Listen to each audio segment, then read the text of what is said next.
Assalamualaikum warahmatullahi wabarakatuh. Mari kita lanjutkan diskusi kita mengenai negosiasi dan resolusi konflik. Kali ini kita akan membahas masalah power dalam sebuah negosiasi. Power ini sebenarnya saya agak bingung mau mengistilahkan Indonesianya apa. Kalau kekuatan saja itu kayaknya nggak pas gitu. Jadi mungkin dalam presentasi kali ini saya nyebutnya power aja. Jadi power ini adalah sesuatu yang intangible, tidak bisa kita lihat, cuma ini berpengaruh pada negosiasi. Karena dengan power yang baik, dengan power yang banyak bagi seorang negosiator, itu bisa membuat apa yang negosiator inginkan, apa yang kita inginkan itu bisa tercapai dalam sebuah negosiasi. Jadi power ini sangat baik, sangat penting untuk dimiliki oleh agen-agen negosiasi maupun seorang negosiator agar apa yang mereka inginkan itu terpenuhi. Nah, sebenarnya apa sih power itu? Mari kita bahas pada pertemuan kali ini. Ya, secara definisi, power dalam sebuah negosiasi itu artinya adalah kapabilitas yang dikumpulkan atau didapatkan oleh seorang negosiator agar dia mempunyai probabilitas yang lebih banyak untuk mendapatkan apa yang dia inginkan. Jadi semakin banyak power, itu probabilitas kita untuk menang atau mendapatkan apa yang kita inginkan itu semakin banyak dalam sebuah negosiasi. Itulah kenapa power itu perlu kita cari dan kita perhitungkan sebelum kita melakukan apa yang disebut dengan negosiasi. Nah, kalau di buku itu ada dua alasan, dua sebab kenapa kok seorang negosiator tuh selalu mencari power sebelum melakukan negosiasi. Yang pertama itu terkait dengan situasi yang tidak imbang antara Anda dengan lawan Anda. Kalau situasi negosiasi tidak imbang, misalnya lawan Anda itu punya informasi yang lebih banyak atau lawan Anda itu ternyata punya koneksi yang lebih banyak, itu kan berarti powernya tidak imbang antara Anda dengan lawan Anda. Nah, Anda mencari power agar bisa mengimbangi situasi itu. Jadi kalau seseorang itu tuh merasa bahwa lawannya itu terlalu kuat, maka dia akan mencari power lebih agar situasi negosiasi itu berjalan imbang. Nah, alasan yang kedua ini kebalikannya. Ketika sebuah negosiasi itu sudah berjalan dengan imbang, maka seseorang tetap akan mencari power juga. Kenapa? Agar dia bisa menang. Ya, jadi kalau Anda sama lawan Anda itu sama kuat gitu, Anda akan cenderung mencari power yang lebih banyak agar Anda bisa lebih kuat dari lawan Anda gitu. Atau disebut dengan alasan nomor 2 ini, menambah probabilitas untuk mendapatkan apa yang diinginkan.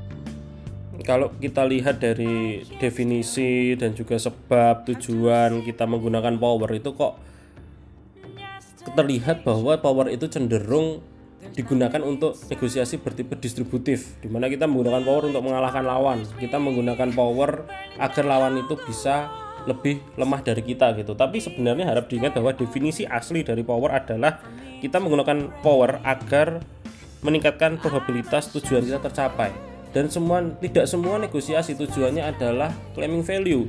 Ada tujuan negosiasi yang creating value, alias baik kita maupun lawan kita itu sama-sama bekerja sama untuk menghasilkan value lebih gitu. Jadi power itu ya tidak melulu harus menjatuhkan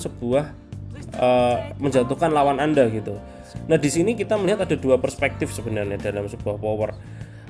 Perspektif pertama adalah perspektif koersif. Ini adalah perspektif yang ya seperti yang saya katakan di awal tadi, yaitu perspektif menggunakan power sebagai sarana atau sebagai modal untuk menjatuhkan lawan gitu. Semakin banyak power yang kita punya bisa kita gunakan agar lawan bisa kalah gitu. Tapi ada juga power yang digunakan untuk dibagikan atau untuk sharing. Jadi Anda saling sharing power dari Anda dengan lawan Anda gitu. Jadi kalau share ini sifatnya cenderung integratif. Biasanya digunakan untuk negosiasi yang prosesnya creating value. Jadi power Anda dan power lawan itu saling dibagikan agar bisa saling memberdayakan sehingga Anda bisa mendapatkan tujuan bersama. Contohnya gimana? Contoh misalnya Anda punya informasi yang lebih banyak, sedangkan lawan Anda punya koneksi yang lebih banyak. Itu kan sama-sama punya power dalam sebuah negosiasi. Kalau di koersif, Anda menggunakan informasi itu untuk menjatuhkan lawan, ya. Lawan juga seperti itu. Lawan menggunakan koneksi untuk menjatuhkan Anda gitu.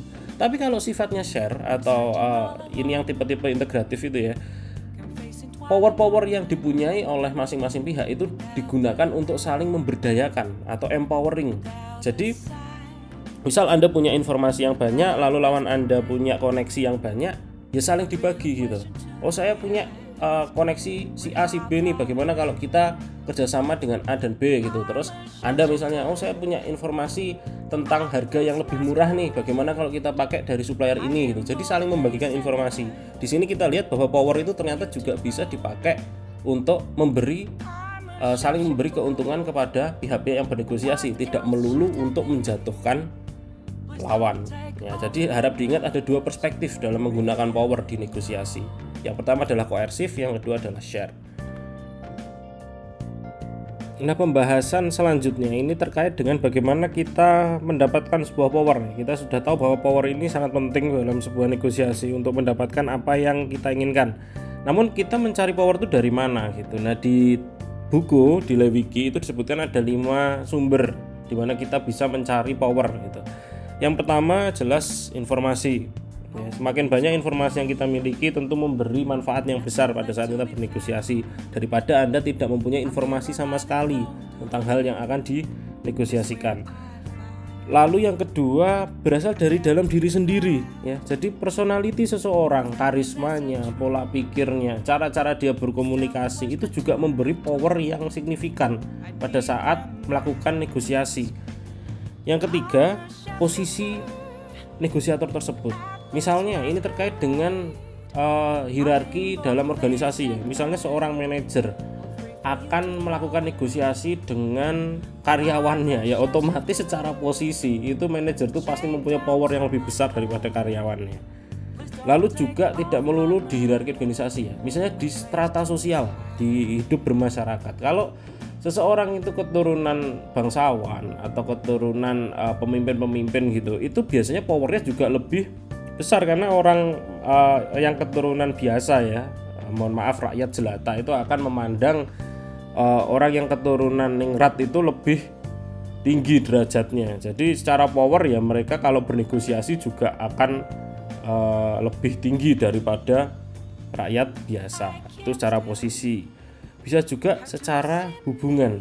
Ini terkait dengan aspek interdependen kalau Anda masih ingat antara kita dengan lawan kita, di mana kita itu mempunyai hubungan yang saling bergantung antara kita dengan lawan negosiasi kita. Kalau lawan negosiasi kita itu sangat-sangat tergantung kepada kita agar dia bisa mencapai tujuannya, maka power kita lebih besar pastinya. Kenapa? Karena mereka bergantung pada kita. Itu. Jadi mereka menganggap kita bukan orang yang sepele.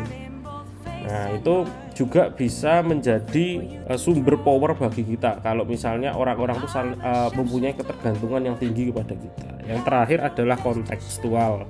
Ini terkait dengan aspek sosial, lingkungan dan lain-lain ya. Jadi ini lebih ke aspek-aspek eksternal.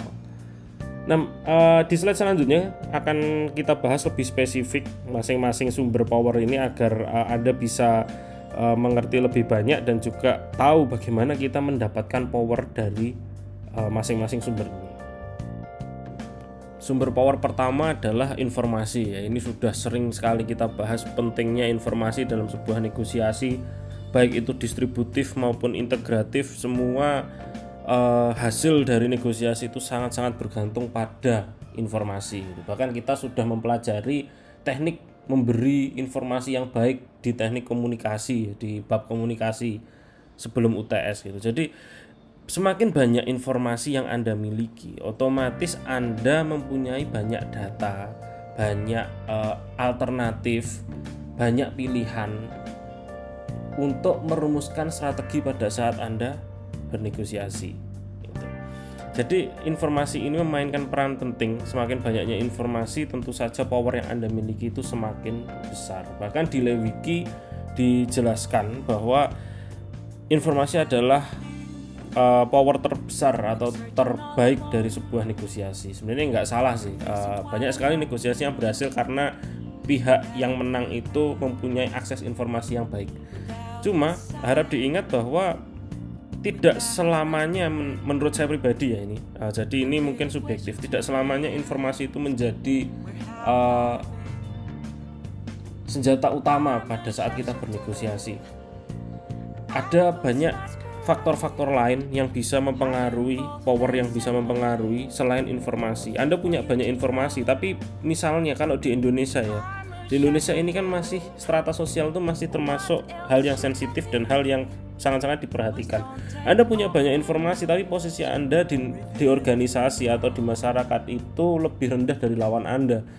Otomatis powernya juga nggak besar juga gitu. Jadi semua masih tergantung konteksnya. Jadi informasi itu memang penting. Saya setuju bahwa informasi adalah salah satu elemen penting dalam sebuah negosiasi dan salah satu sumber power yang besar. Cuma Anda tetap harus memperhatikan sumber-sumber yang lain dan kita lihat konteksnya gitu. Kita akan mempelajari konteks ini di slide selanjutnya.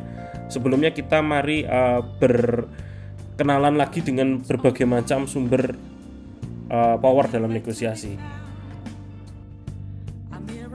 Sumber kedua itu berasal dari dalam diri negosiator itu sendiri. Contohnya seperti cara mereka berkomunikasi. Itu kalau cara mereka berkomunikasinya baik, itu juga bisa menjadi power tersendiri. Bisa juga karena mereka memang mempunyai karisma yang bagus ya, jadi punya kepercayaan diri yang baik, sehingga itu juga bisa menjadi power tersendiri bagi negosiator dalam bernegosiasi.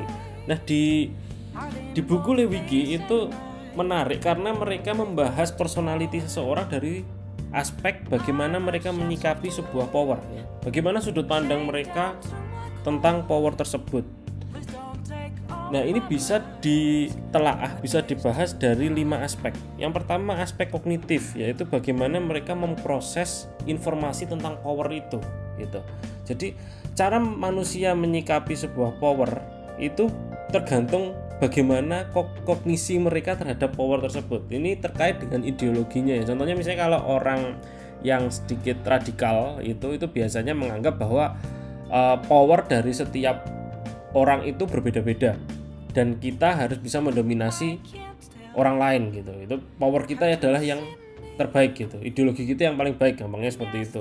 Sedangkan kalau orang yang berpikir agak plural ya, liberal itu menganggap bahwa power dari masing-masing pihak itu sebenarnya terbagi rata dalam masyarakat gitu. Tidak ada power yang mendominasi. Jadi kita harus saling menghargai masing-masing power yang dimiliki atau ideologi yang dimiliki oleh masyarakat. Nah, ini juga sedikit banyak akan berpengaruh pada sikap mereka gitu. Orang yang radikal mungkin cenderung menggunakan powernya ke arah yang lebih koersif ya, ke arah yang lebih mendominasi. Sedangkan orang yang liberal itu menganggap bahwa semua orang itu sebenarnya mempunyai power yang sama ya. Hanya mungkin dalam situasi tertentu power seseorang itu lebih kelihatan daripada yang lain. Jadi cara mengkognisikan informasi tentang power itu juga bisa berbeda-beda. Lalu ada juga aspek motivasi gitu. Motivasi orang yang berbeda-beda itu juga bisa membentuk power yang berbeda juga. Orang yang lebih termotivasi untuk mencapai tujuan mereka itu bisa menggunakan powernya ke arah yang lebih agresif daripada orang yang tidak terlalu termotivasi. Bisa saja Anda mempunyai power yang lebih tinggi gitu ya. Anda misalnya punya strata sosial yang tinggi. Anda seorang anak bangsawan, cuma Anda tidak mau termotivasi dalam negosiasi tersebut. Sehingga Anda ya powernya tidak terlihat gitu. Anda tidak menggunakan power Anda untuk menyerang lawan secara agresif gitu. Bisa saja terkait dengan skill juga ya. Skill kemampuan, contohnya kemampuan berkomunikasi, kemampuan misalnya menjalin kerjasama dengan orang lain. Itu juga seseorang yang mempunyai kemampuan seperti itu juga mempunyai power yang lebih tinggi daripada yang lain. Yang keempat ini terkait dengan moral. Bagaimana kita memandang suatu situasi itu dari sudut pandang moral dan etika gitu. Orang yang menganggap bahwa contohnya misalnya mendominasi jalannya negosiasi dan membuat lawan itu tidak berkutik, itu secara moral itu tidak masalah. Tentu saja mereka akan menggunakan powernya untuk melakukan situasi ke arah yang lebih koersif gitu, daripada orang yang menganggap bahwa kalau kita menyerang lawan tanpa ampun itu sebenarnya tidak bermoral gitu. Orang yang masih mempertimbangkan aspek-aspek etika seperti itu tentu akan menggunakan powernya secara lebih berhati-hati, sehingga dia tidak terlalu besar powernya, biarpun dia sebenarnya mempunyai power untuk itu, mempunyai kekuatan untuk itu, tapi dia tidak terlalu menggunakannya secara agresif karena menurut mereka hal seperti itu tidak beretika gitu. Yang terakhir tentu saja moods ya. Jadi bagaimana situasi hati seseorang itu ketika seseorang itu memang ya mungkin ya benci dengan lawannya gitu, sangat-sangat memusuhi lawannya, tentu saja dia menggunakan powernya juga lebih agresif sehingga powernya lebih besar daripada orang yang menganggap lawannya itu sebagai teman. Pada saat kita menganggap sebagai teman, tentu saja kita berhati-hati jangan sampai kalau kita menggunakan power kita terlalu besar malah membuat hubungan kita, pertemanan kita dengan lawan kita itu menjadi tidak baik. Sumber ketiga dari power itu berasal dari posisi seseorang dalam organisasi. Jadi ini adalah tipe power yang sering dipakai untuk konflik-konflik internal dalam perusahaan ya. Di perusahaan kan pasti ada struktur organisasi. Nah, hierarki dalam organisasi itu juga memberi power bagi seseorang pada saat mereka bernegosiasi. Contohnya, misal dalam sebuah organisasi itu ada negosiasi yang terjadi antara manajer dengan karyawan. Nah, karena di struktur organisasi hierarki manajer itu lebih tinggi daripada karyawan, otomatis manajer itu mempunyai power yang lebih daripada karyawan pada saat bernegosiasi. Kenapa? Karena secara struktural manajer lebih tinggi, dia punya wewenang, dia bisa memberi hukuman, dia juga bisa memberi reward ke karyawannya, sedangkan karyawan tidak bisa melakukan itu ke manajernya, sehingga power dari manajer itu lebih tinggi daripada karyawannya. Itu kalau kita bicara masalah hierarki. Nah, selain hierarki ada satu lagi posisi yang bisa menjadi power yang baik dalam sebuah organisasi, yaitu dia mempunyai peran penting dalam sebuah jaringan organisasi. Jadi kita tahu bahwa sebuah organisasi itu selain mempunyai struktur, dia juga mempunyai jaringan. Artinya apa? Masing-masing pihak itu saling terhubung satu sama lain membentuk sebuah sistem. Mereka saling bergantung satu sama lain. Ada kondisi di mana biarpun seorang karyawan itu secara hierarki dia lebih rendah daripada atasannya, tapi dia mempunyai peran penting dalam sebuah organisasi.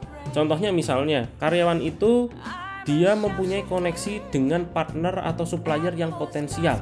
Nah, biarpun secara hierarki karyawan itu lebih rendah dari manajer, tapi dia mempunyai peran kunci dalam dealing dengan partnership atau dengan supplier, sehingga dia punya power juga. Kalau misalnya manajer andai kata ya bernegosiasi dengan manajer, lalu manajer menyerang karyawan itu misalnya, karyawan itu bisa membalas dengan, Pak, saya punya koneksi dengan supplier kita, kalau misalnya Bapak masih nggak mau negosiasi dengan saya, ya sudah, saya akan membatalkan partnership dengan supplier kita. Nah, dia bisa mengancam balik. Itu adalah contoh bagaimana ketika seseorang di dalam jaringan itu mempunyai peran penting, biarpun dia tidak secara struktural, dia tidak secara hierarki dia tidak tinggi, tapi dia bisa menggunakan power koneksi itu untuk menyerang lawan yang lebih tinggi. Nah, itu adalah contoh bagaimana seseorang itu bisa menggunakan posisinya dalam sebuah organisasi untuk sebagai power negosiasi.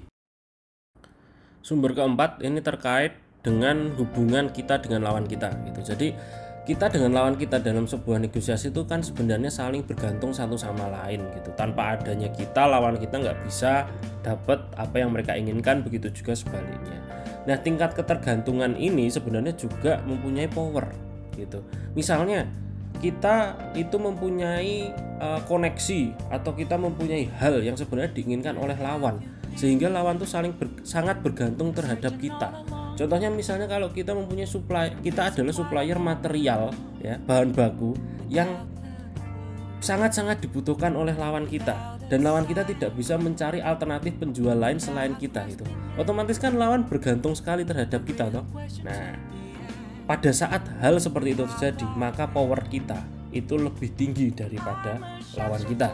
Kita bisa memberi harga, misalnya harga yang sedikit lebih tinggi. Kita bisa menolak tawaran lawan yang menawar harga lebih rendah gitu. Kenapa? Karena lawan itu sangat bergantung pada keputusan kita. Nah, itu disebut dengan interdependent goals atau ketergantungan akan tujuan dari pihak yang bernegosiasi. Ketika mereka lebih bergantung kepada lawannya, maka lawan tersebut pasti mempunyai power yang lebih tinggi.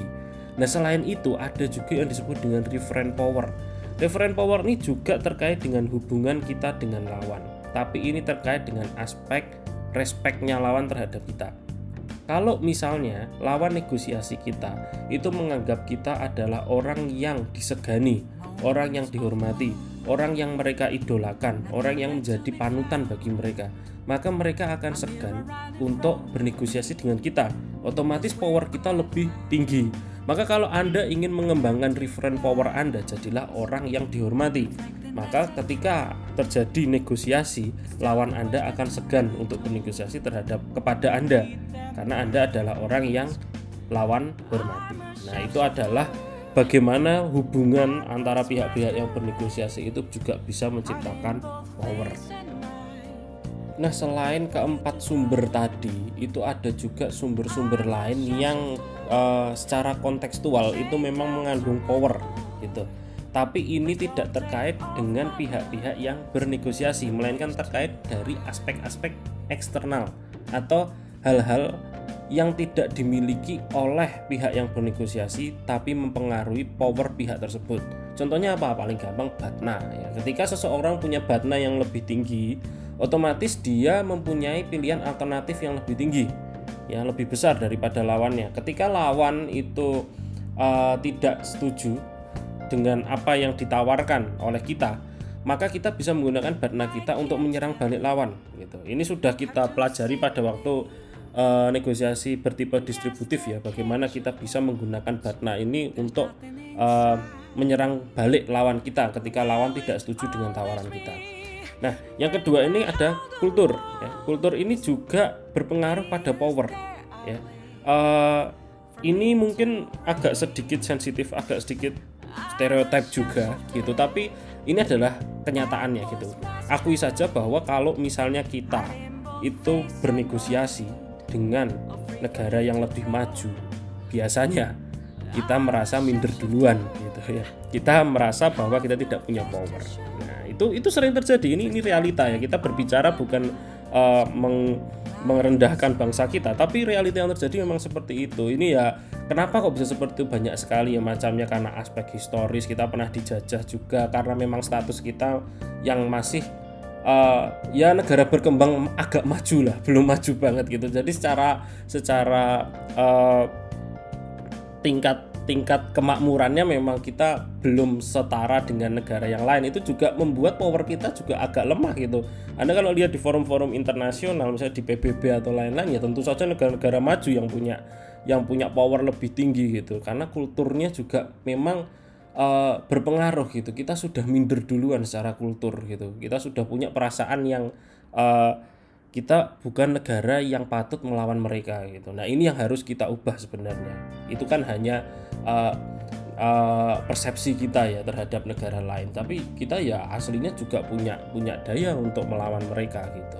Lalu yang ketiga ini terkait dengan misalnya agen ya. Kalau misalnya kita menggunakan perwakilan, mungkin Anda masih ingat kasus Magical Carpet Airlines di tugas pertama Anda, itu kan dia menggunakan perwakilan untuk maju. Nah, kenapa kok tidak dari union saja tapi menggunakan agen sebagai orang yang bernegosiasi? Ya karena biasanya kalau kita menggunakan union, kalau kita menggunakan tidak menggunakan agen ya, misalnya menggunakan pihak yang berasal dari serikat pekerja, itu powernya tidak begitu besar.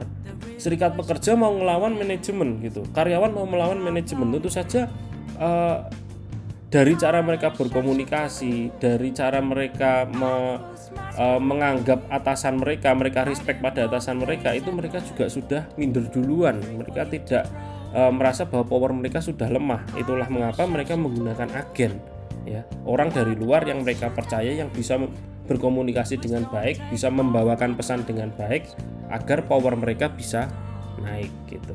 Lalu harap diingat juga external audience atau pihak-pihak di luar negosiasi yang melihat negosiasi itu juga berpengaruh pada jalannya proses negosiasi. Nah, kadang mereka itu juga mempunyai power yang tinggi gitu. Ini menjadi sumber power yang tinggi. Gampangannya gini lah, kalau ada pertandingan bola, ini bukan negosiasi ya, tapi saya menggunakan analogi pertandingan bola. pertandingan bola main di tandang gitu, nggak, maksudnya di kandang lawan gitu, otomatis kan power kita sebagai tim yang main di kandang lawan itu sudah lebih rendah daripada tim tuan rumah gitu. Kenapa? Karena audiensnya isinya adalah supporter tuan rumah gitu. Begitu juga di negosiasi. Kalau misalnya audiensnya itu isinya adalah pihak yang mendukung lawan kita, otomatis secara psikologis kita merasa bahwa power mereka lebih tinggi karena kita dikelilingi oleh supporter tim lawan gitu. Nah, itu juga berpengaruh juga, memberikan power juga kepada pihak yang bernegosiasi. Ya, terakhir sebagai tambahan saja, kita mendiskusikan mengenai apa yang sebaiknya kita lakukan kalau kita mempunyai power yang lebih kecil daripada lawan. Itu adalah situasi yang tidak baik juga untuk kita, karena lawan mempunyai power yang lebih dan kemungkinan kita mencapai tujuan kita itu bisa gagal. Negosiasi bisa berjalan tidak baik untuk kita. Nah, apa yang bisa kita lakukan? Di buku Lewicki sebenarnya dijelaskan ada, kalau nggak salah ada 9 contoh hal yang bisa kita lakukan kalau misalnya terjadi situasi seperti ini gitu. Cuma di slide ini saya menjelaskan beberapa saja, jadi Anda bisa membaca contoh-contoh yang lain di buku gitu. Saya mengangkat 3 contoh saja. Apa yang bisa kita lakukan kalau misalnya power kita lebih kecil daripada lawan kita? Yang pertama adalah kita membuat power kita lebih besar. Caranya bagaimana? Dengan melakukan aliansi. Itu cara yang paling mudah. Kalau misalnya satu orang buruh gitu ya, ingin bernegosiasi dengan atasannya, itu tentu saja kalau dia hanya satu orang buruh saja untuk bernegosiasi dengan atasannya tentu akan sangat sulit karena power atasannya sangat-sangat besar dibandingkan dengan dirinya. Tapi kalau buruh-buruh itu bersatu ya, membentuk aliansi serikat buruh, itu otomatis powernya lebih besar gitu. Secara jumlah orangnya lebih besar gitu ya, pendukungnya, supporternya lebih besar, sehingga ini bisa menjadi power yang aliansi ini bisa menjadi salah satu metode agar kita bisa menaikkan power kita gitu.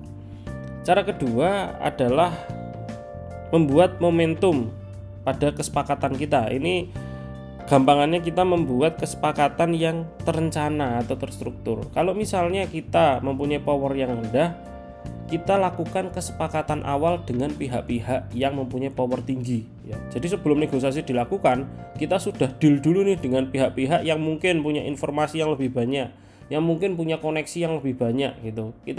Kita menjalin hubungan dengan pihak-pihak besar gitu. Kalau Anda pihak kecil gitu, jalinlah hubungan dengan pihak-pihak besar. Berkooperatiflah dengan pihak-pihak yang besar, jadilah teman mereka sehingga power Anda juga naik gitu, dan Anda bisa belajar banyak, Anda bisa mendapatkan koneksi yang banyak, mendapatkan informasi yang banyak dari pihak-pihak yang besar, sehingga pada saat negosiasi berlangsung, backingan Anda itu udah pihak-pihak yang mempunyai power cukup besar gitu. Nah, ini adalah salah satu cara yang bisa dilakukan ya, untuk menaikkan power Anda. Cara ketiga, ya tentu saja cari banyak informasi. Balik lagi bahwa saya jelaskan bahwa informasi itu adalah salah satu sumber power yang besar. Jadi kalau misalnya Anda